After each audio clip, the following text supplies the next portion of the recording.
कैसी लगी एक कहानी जिसमें आपने देखा कि एक लड़का जिसका नाम विक्रांत था। विक्रांत पढ़ाई में बहुत होशियार था, लेकिन बहुत गरीब घर से। उसके पास कॉलेज में एडमिशन के लिए पैसे नहीं होते हैं। वो रास्ते में जाता है, वहां देखता है कि एक बच्चा कुछ किताबें बेच रहा है और वो उस बच्चे से, जो उसके पास 500 रुपए बचे होते हैं, उनसे किताबें खरीद लेता है और उस बच्चे की सहायता करता है। वो कहता है मेरी पढ़ाई बाद में हो जाएगी, लेकिन इस बच्चे का भविष्य शायद बन जाएगा, उसकी घर में खाना आ जाएगा। और दोस्तों, उसकी इसी ईमानदारी को देखकर उसके कॉलेज वाले उसे एडमिशन दे देते हैं और स्कॉलरशिप दे देते हैं। उसके बाद वो एक बड़ा आदमी बनता है और जिस बच्चे की विक्रांत ने मदद की थी, वो बच्चा बड़ा होकर डॉक्टर बनता है। और उसके बाद वो विक्रांत को अपनी डिग्री सेलिब्रेशन में बुलाता है और उसकी आंखों में आंसू आ जाते हैं।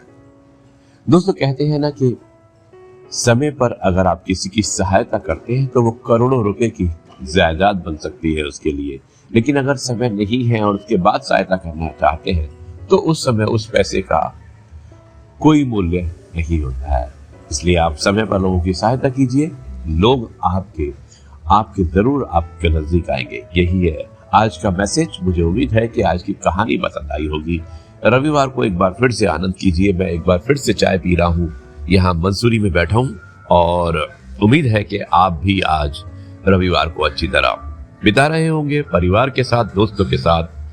अब मैं आपसे सिर्फ इतना ही कहूंगा, जय गुरु जी, शुक्राना गुरु जी। आखिरी रुपये का जादू, एपिसोड नंबर 1978। दिल्ली की तंग गलियों में रहने वाला विक्रांत एक साधारण परिवार से था। पिता रिक्शा चलाते थे और मां सिलाई का काम करती।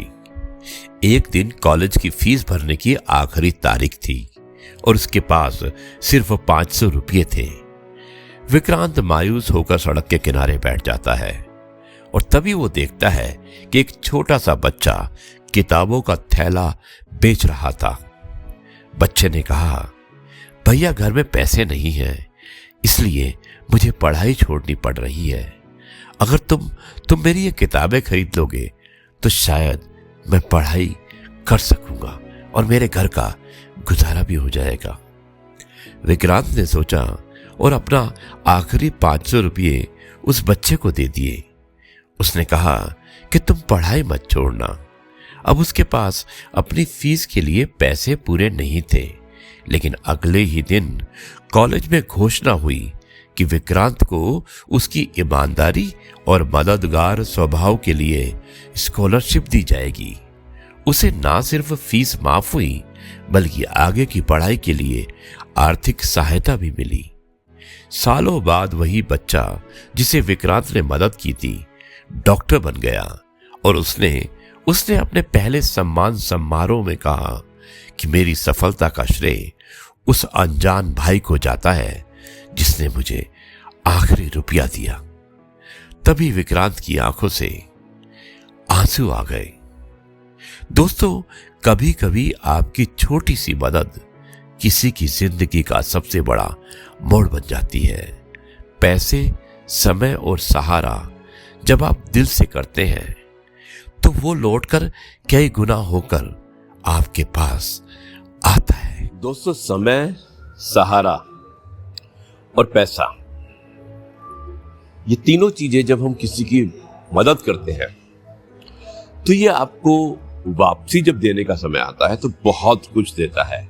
अगर आप किसी की कुछ पैसों से या कुछ समय देकर या कुछ सहारा देकर मदद करते हैं तो ये आपको कई गुना ज्यादा वापस आता है। उसी पर आधारित है आज का कार्यक्रम पॉजिटिव कर्मा। दोस्तों, ये है आपका अपना प्रिय डॉक्टर आदि कश्यप, मुंबई शा मानुस, आपके लिए लेकर आया आपका मनपसंद प्रोग्राम पॉजिटिव कर्मा। देखिए, चाय पी रहा हूं और आप भी चाय का आनंद लीजिए। रविवार का दिन है, आप अपने परिवार के साथ होंगे और आज की कहानी सुनिएगा। कहानी बहुत अच्छी है। मुझे उम्मीद है कि आपको पसंद आएगी। मिलते हैं छोटे से ब्रेक के बाद और विश्लेषण करते हैं कि आपको ये कहानी कैसी लगी।